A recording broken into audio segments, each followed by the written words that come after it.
Hi, everyone. I have with me Morgan Pierce, who is the 2020 Miss Montana Teen USA and is the Assistant Director for Limelight Enterprises. Welcome, Morgan.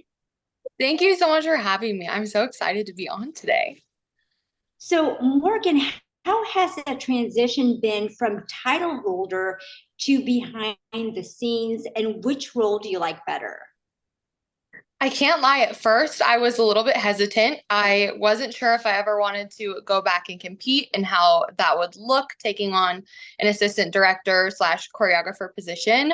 But it's been better than I could have ever imagined. And if I'm being even more honest, I've discovered that I love my new role as an assistant director and a choreographer even more. I have found that I have been able to bond with the contestants and so many other people inside the pageant community even more.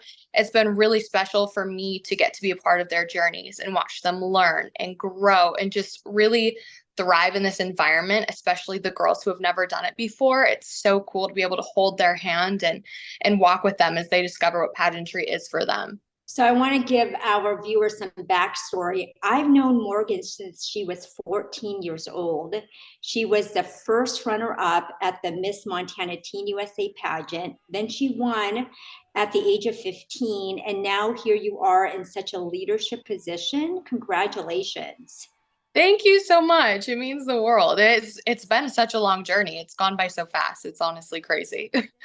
It has gone by so fast. And what's quickly approaching us is the seventh annual Global Beauty Award Show, which is on April 28th. That is the last Sunday of April. And this year, there's going to be an award called the Morgan Pierce Everybody is Beautiful. So, Morgan, how did this award come to be? And share with us your motivation behind it. Coming off of Miss Teen USA in 2020, it was coronavirus. It was a really crazy time, a lockdown. It was my junior year of high school. I quickly fell into a pattern where I just started to really struggle with my body image and who was I without pageantry. I grew up as a competitive dancer and I wasn't dancing at the time. So who was I without those two important pillars that had been a part of my life for so long at this point? And friendships had started to fall apart for me. And I was really beginning to struggle. And I based a lot of my self worth based off of how I looked and how I presented myself in the pageant community or in the dance world.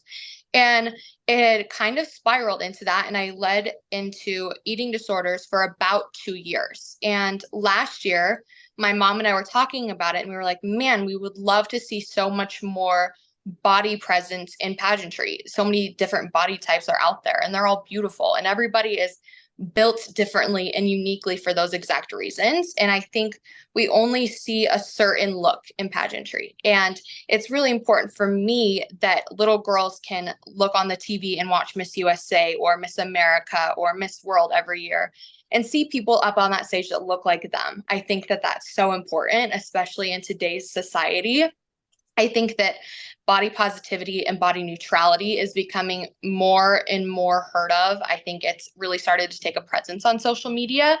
And I wanted to push that further into the pageant community and honestly, even the dance community. And my mom originally came up with this idea. I had no idea that I could have my own award with the Global Beauty Awards. And my mom came to me one day and she's like, we should have our own award. And I was like, I think that's a really great idea. I just don't know what. And I came to college and I received a text from her one day during one of my classes saying, I've got the idea. And my mom is originally the creator of the Body Positivity Award, the Everybody is Beautiful. And she kind of, based off of my experiences, brought it to my attention. And I thought that it was a wonderful idea and I wanted to be a part of that. And I want to be able to spread those impactful, meaningful stories about women and their bodies. And I want to create a community where everybody feels safe and feels loved and can come into the pageant world and feel welcomed and like their body is beautiful and their body is enough and that there are no definitions of beauty or what's perfect or what's necessary to be a title holder in the pageant world. I love that. And again, this award is not just for contestants, title holders, it is for everybody. everybody. Like if you are a choreographer, a producer, a coach, right? Everybody. Everybody. Yeah. Anybody who is just promoting body positivity. So again, thank you for bringing such awareness to this very important topic. Another thing that I wanted to talk about is lately there's been so much discussion about the need of transparency in pageantry. We're going to have our very first ever pageant summit is on April 27th, the day before the Global Beauty Award Show. Where would you like to see more transparency in our industry?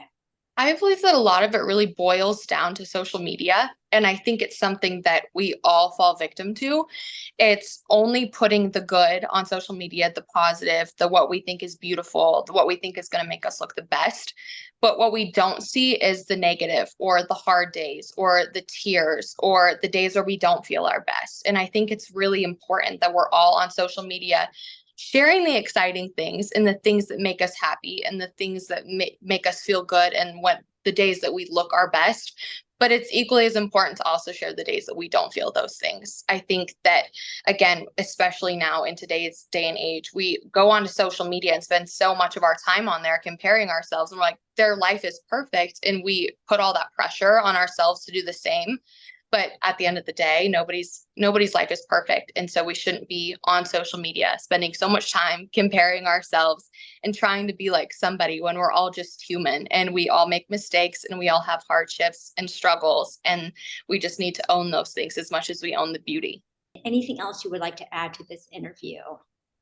I think just honestly, with all of the experience that I've had now on both ends of competing in pageantry, I want anybody who has thought about competing in pageantry but hasn't done it because they don't think that the way that they look fits into that mold, that I want them to know that they should do it anyways. I have seen a few girls completely step outside of their comfort zones and do it anyways, no matter how scared they feel or how fearful they are that they're going to be compared to the other contestants. And I've seen them grow so much and truly become this person that they have never been before, and they have such a confidence and such a glow to them that they didn't have before. And I think that that's something that everybody should have the opportunity to feel and everybody should have the opportunity to experience. Thank you so much. And Morgan, it's always great catching up with you, and I can't wait to see you again. And again, thank you for everything that you're doing in the pageant community.